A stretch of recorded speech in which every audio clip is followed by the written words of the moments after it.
Oo. Ako naman pare, naglapunta ako.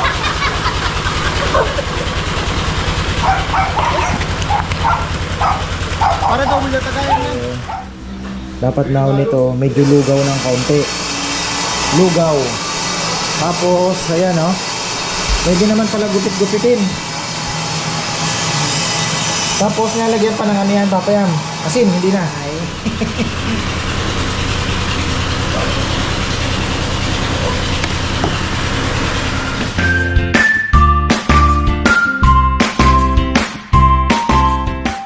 Mga ka-farmers, ang magandang buhay. I-vlog natin ngayon yung paano gumawa ng burong hito, mga ka-farmer. So ayan, dahil meron tayong fish pond, meron din, pwede din tayong gumawa ng burong tilapia from the pond. Ayan, makikita nyo naman po. Ayan, nang namingwit kami kanina. Kagabi pa lang actually nakahuli ako ng 2 hito.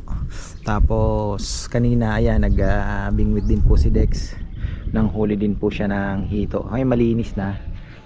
Sabi ko kay Papayam, dami-damihan mo at pwede nating ibenta sa mga papadeliver ng lechon. At ituturo din namin po kung paano lutuin. Kasi shout out pala kay Leo Chavez. Ayan, brotherhood, kumusta ka?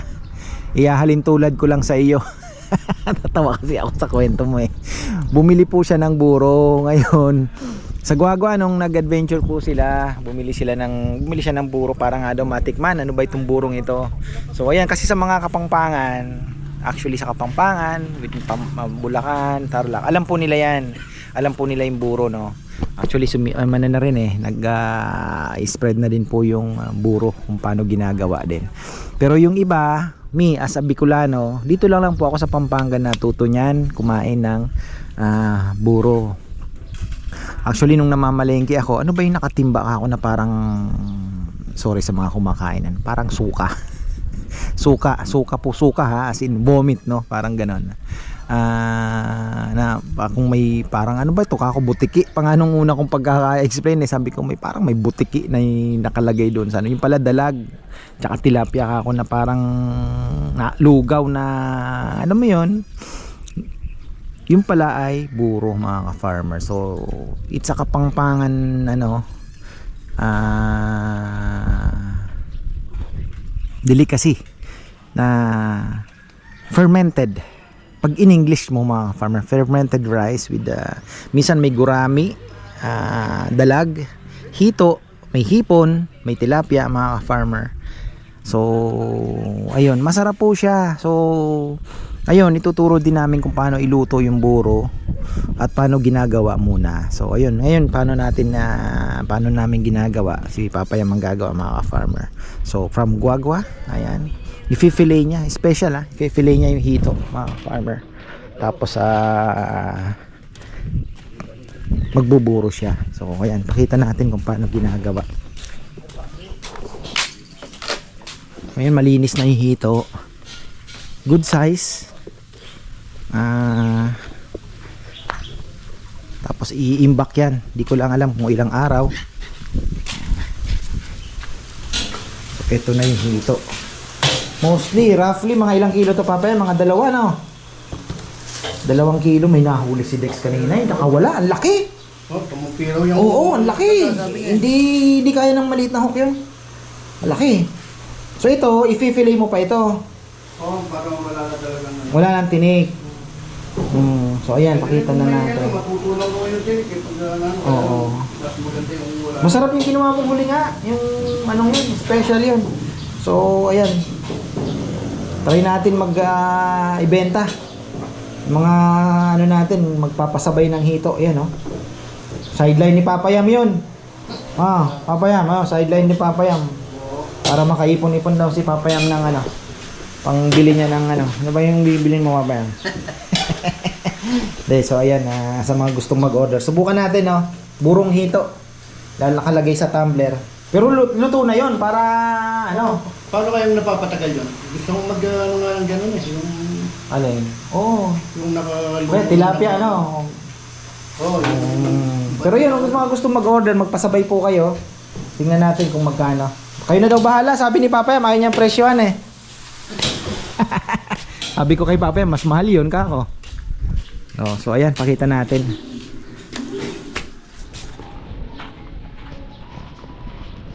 Yan na pala, halos matapos na din. Ah, mayroon pang isa doon. Yung sa may bilang side.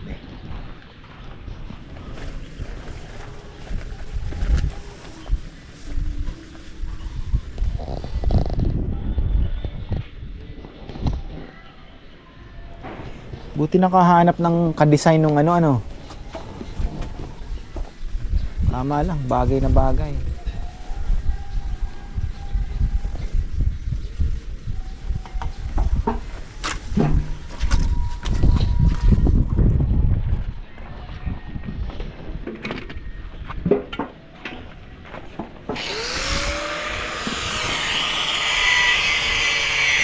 Yan palang cutting disc, pagka nagkabaliktad ang lagay mo ay pwede kang maaksidente kung sumasabog.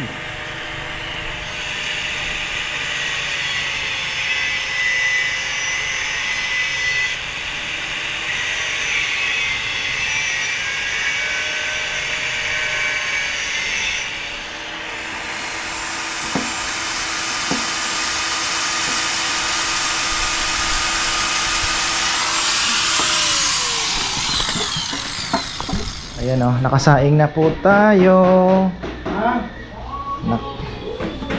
Nagsaing na. Kasi dapat now nito medyo lugaw ng kaunti. Lugaw. Tapos ayan o, pwede naman pala gupit-gupitin. Tapos nalagyan pa ng anihan, papayam. Asin, hindi na. Yun, pagka iluluto ko na lang, saka lalagyan natin. So ibig sabihin hito lang at kanin talaga pagsasamahin mo. Ayun. Ano tayong kaibigan, aamoy ang hito. Pwedeng tilapia. Bangus pala pwede din daw. Kaya lang parang matinik yung papayam ha. Matinik ang bangus. Hindi na tatanggalin yung tinik. Sabi nila, tanda ba daw ang masarap? Pero sa Guagua marami din gumagawa yan, ano? Dahil naandyan yung tilapia di ba? Gurami, masarap din daw. Sabi nila. Pero nasubukan ko yung ito, mas masarap siya. Kumpare sa tilapia.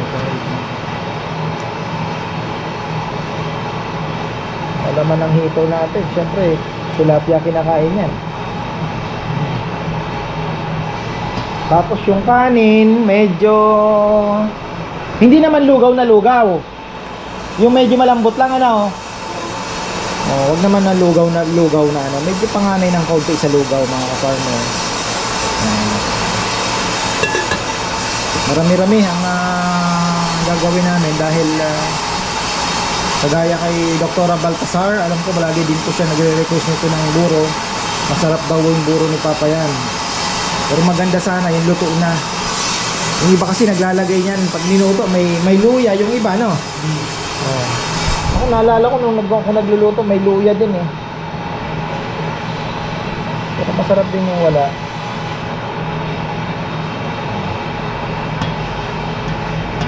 Ang kasi na, ninaano na nila. May kulay pa nga yung iba, papaya, kulay pink.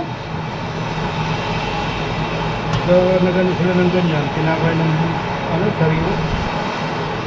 Sariwa? Kaya lang, may ano na yun, may timpla na yun, may bawang. Yung hindi na talaga ano, no. Pero, mahirap kayo. Sino-shortcut na nila.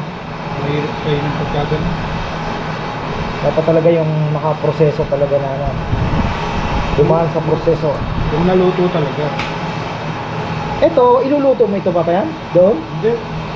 Maluluto na sa kanin. Sa init ng ano, dapat mainit na mainit pala yung kanin, ano? Kasi kahit di naman Mabuburo na siya, gano'n. Hindi naman masisira, ano? Sinisira talaga eh. Fermented naman. Iba yung ano, talagang pine-ferment. Healthy nga daw yung mga lahat, mga pagkain pinerment, healthy eh.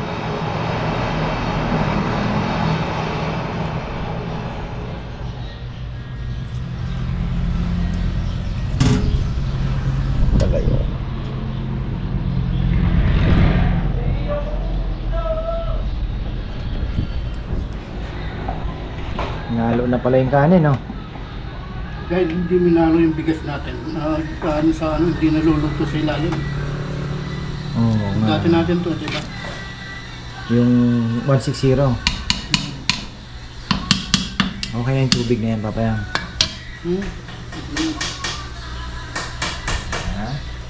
Ito na yung ginagawa ni Papayam. Wow, ayun, medyo malambot nga to mga ka-farmer. Oh. Ano siya? Parang panganay nga sa lugaw. Tapos yung hito ay eto na. Tapos ilalagay po yan sa container na malinis na malinis. Dapat nga daw ini-sterilize pa, pero yun, okay na din daw po, malinis na. Kasi ano siya, tawag dito, kulapo. Ang tawag sa kulapo, amag.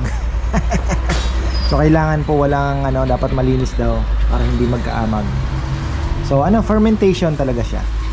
Pine-ferment natin. So ayun, tayo na lang natin at maluluto daw yung hito doon sa kanin. Oh, ayan na, mukhang gagawin na ni Papayam. Nagpatubig na po kami. Ayan. Sayang naman. Yan, dapat may takip.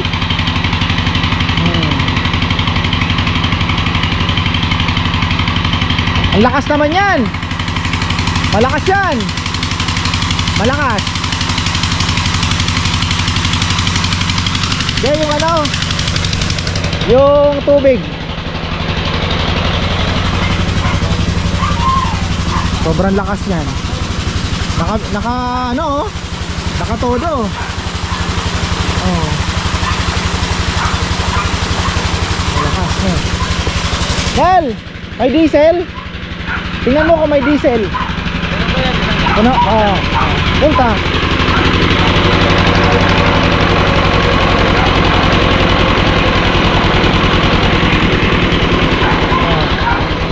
Minor. Naka-minor lang. Tulo pa rin kuya. Ha? Kaya nga, minor lang. O, tiyan mo. Ang lakas pa rin. Di ba? Oh. Solid. Uy! Kumain. Ha? Huli ng hito. Ito mga ito. Ayan. Dexter, panggigigilan yung malaki eh. Sarap nga naman yon. Nahuli niya kanina yung malaking hito. Hindi po mamaw. Meron na tayong mamaw. Mamaw.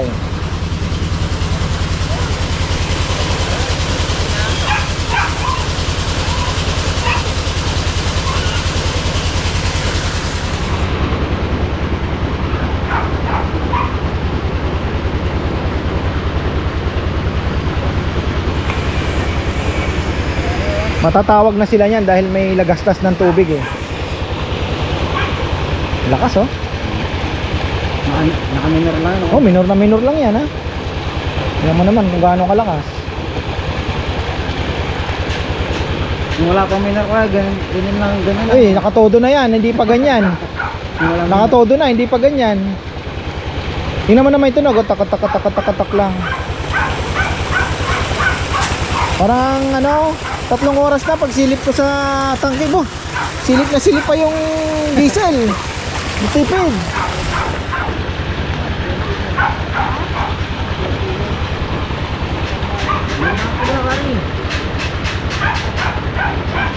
Mainit yung tubig, no? Singaw.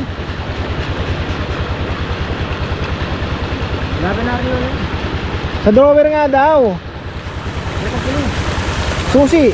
Aja may susi, Papayam? Sarado daw po. Drawer saan? Drawer sa dirty kitchen.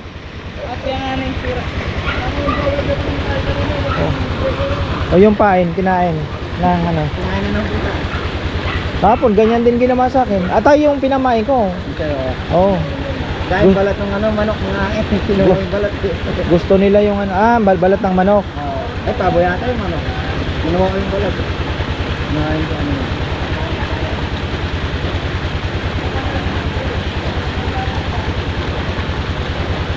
Pag gabi talaga active sila, makikita mo nagtatalunan dito sa gabi. Mga bandang alas 8, madilim na talaga. Ang lakas ng ano. Ngayon ko lang nakitang ganyan yan. Yun. Ha?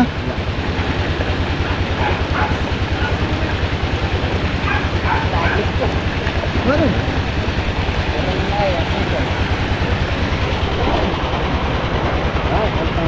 Wala, kompleto pa lang ano, materyales eh.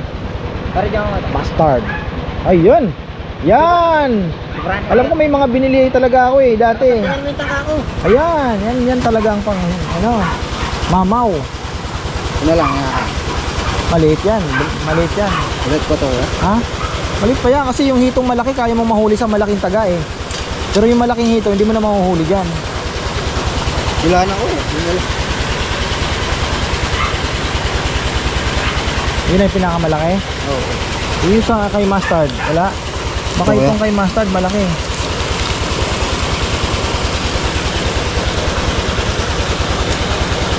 Malati yun. Ito na yung pinakamalaki. Nakay partner nil sa ito. O yan, pwede na ito. Wala na tayo mga ano yan. Mamaw.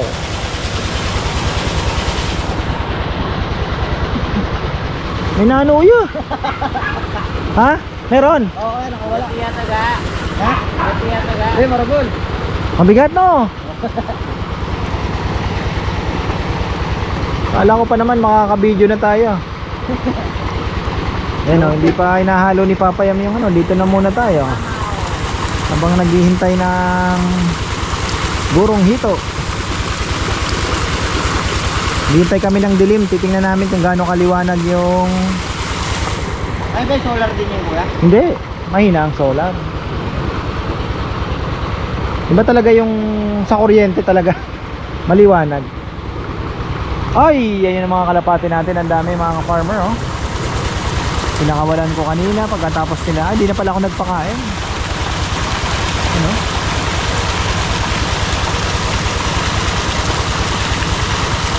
Masaya. Masaya sila lalo na pagka nakalipat na sila.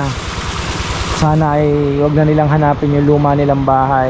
Dito komportable mga farmer talaga. Masayang masaya sila dyan.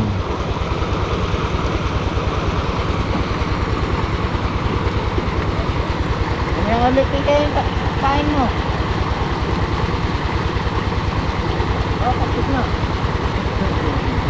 Tilapia ang pain nila. Ano? Bulso ko ako. Ayun no. Bulso ko.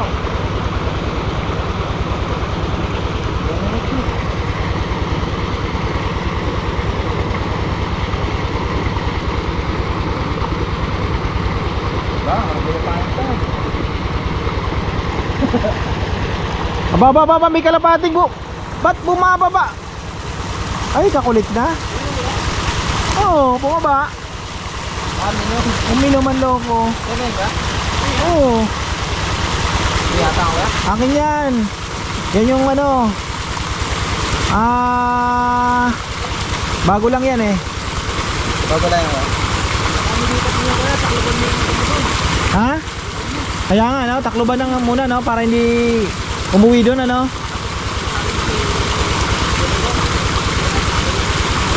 Takloban din doon. Ha?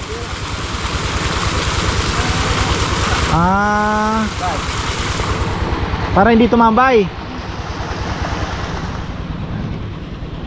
Sarap nga naman mag-relax talaga pag bingwit lang, di ba? Lalo na pag malalim po ang tubig, magandang mamingwit. Para kasi ngayon parang ano eh. Lalo na ngayon, meron na tayong mga mamaw na naman. Parang excited ka na mamingwit dahil gusto mo mahuli yung malaki.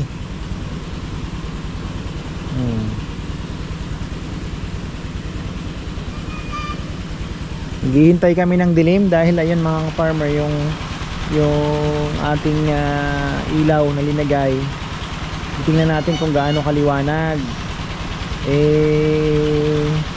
Yung adjustment ng sakop ng liwanag ay hinihintay namin kung saan, 'di ba? I-adjust pa. Pero medyo nakabend naman na. Pero syempre, ayun, hihintay natin. 6:30, madilim na yan. Sunset na eh. Bilis na lang yan. 6 o'clock, madilim na. Kanina, na huli ni Dex yung malaki. Kaya lang, ay nakawala dahil maliit yung hook na gamit niya.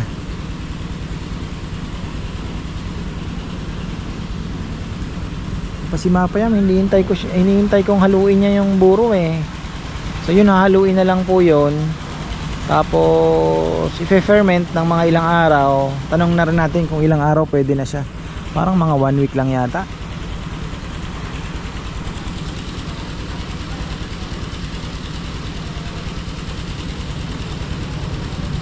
Wala.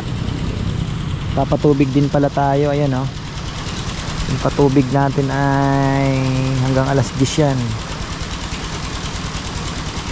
Para tumaas-taas. Kasi yung mga tanim natin dito sa side ay nakapagpahinog pa nga ng papaya dahil naabot na po yung tubig.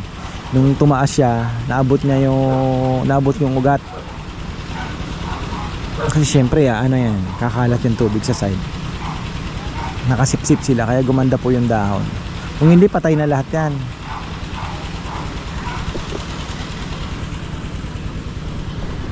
Nadali oh. Yung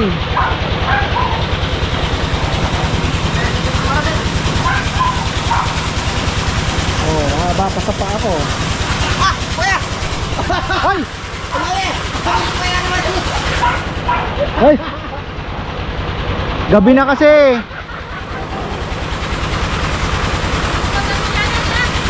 Swelo na. Mas maragol. Ay! Oo. Pare, nagpapunta ako.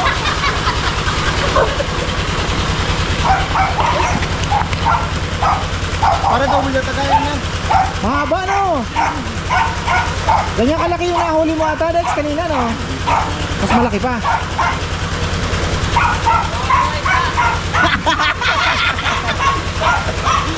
Dabutag yan pare ha.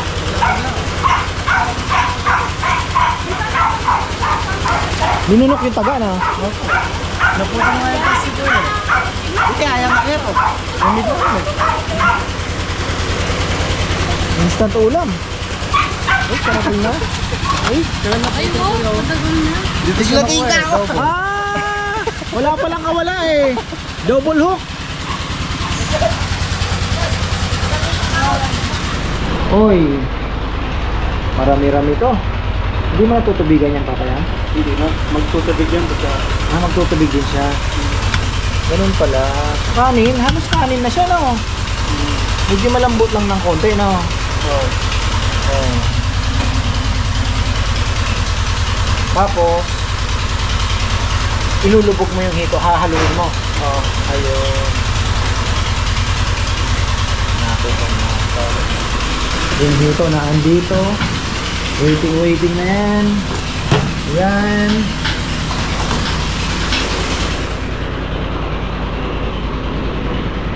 Siyempre hindi na isasama yung putongers.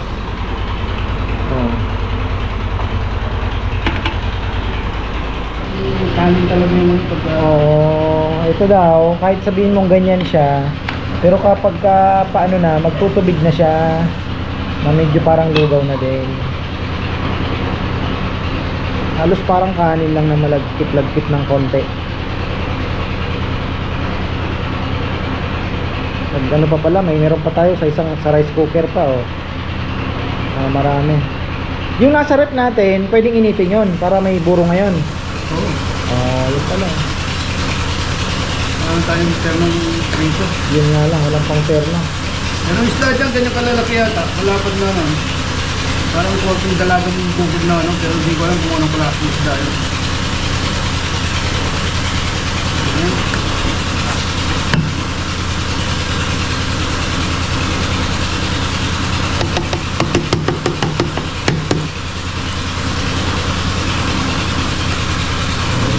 Parang putongot.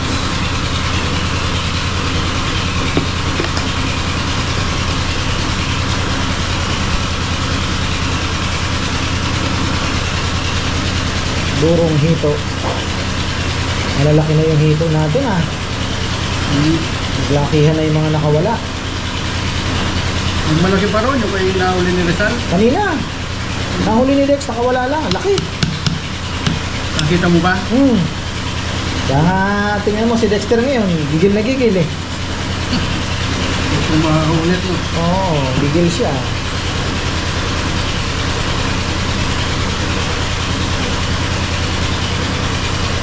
Mas gusto ko yung mga katamtaman lang. Sarap lang mabingwit. Ayan.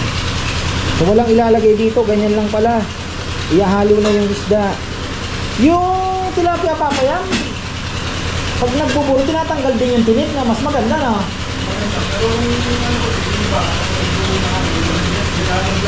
Lilinisin lang po yung dalag. Yung mga tilapia tsaka dalag, ganon. Nakalaglag na parang dahil para mas madali sa Ay, dadain daw. Pero si Papa yan, ginano na, ginupit-gupit niya na yung hito. Ilang araw to, Papa Yam? Pero yung ano ko nun, isang linggo eh. 1 week, mas maganda na. Burong-buro talaga. Ayan na. Maganda pati ningin ninyo, yun, nakatik-tik talaga.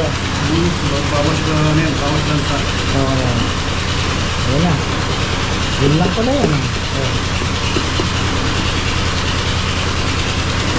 Sipin nyo yan. Tingnan nyo ano, parang... Pag hindi kayo sanay...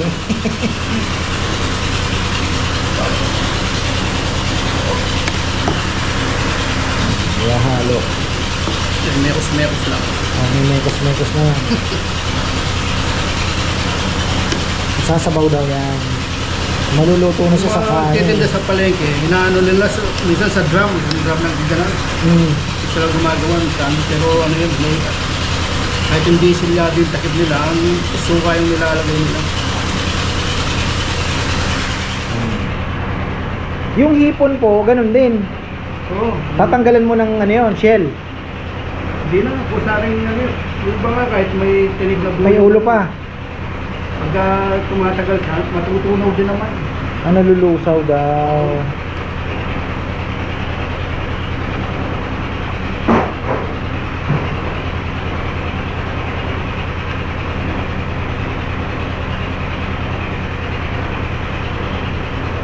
Kaya kung matutunan ito, ipapasa natin kina Chichi at Rowan ito. Para tradisyon, di ba? Alam pa rin ng mga bata. Si Lola, may gumawa natin yun. Dapat nga yung mga ano ni Lola na nakuha ni Bebe, naipasa niya kay Chichi din paglaki. Mga kakanin. Talagang Lola yun eh. So, yan na yan. Gaganin mo pa yung papayam. Pipit-pit mo ng konti, hindi na. Magsisiksik ko sayang pagka... Gaganon din pagbaba din. Ayan na pala. Tapos, titipan daw ni Papayam para hindi mapasok ng langaw nga naman, saka bakterya. Para... Kasi pag madumi, yan may langaw na nakapasok, sira. Amag. Babaho, oo. Ayan na yun. Ayan na. Tape na lang yan. Antay tayo ng 1 week. Tapos, tuturo naman natin kung paano magluto ng buro. Ayan. Ano mga ilang araw yan? Hahaluin pa muna. Ilang araw po. Ayan. So ayan mga ka-farmer, kung paano lutuin paano gumawa ng burong hito. Same din naman ang procedure daw. O ayan, mga namimingwit pa rin sila kasi nag-i-enjoy mga ka-farmer nakahuli ng malaki. Syempre, medyo nanggigigil sila. Ayan. So ayan, hanggang dito na lang po. Maraming salamat at magandang buhay.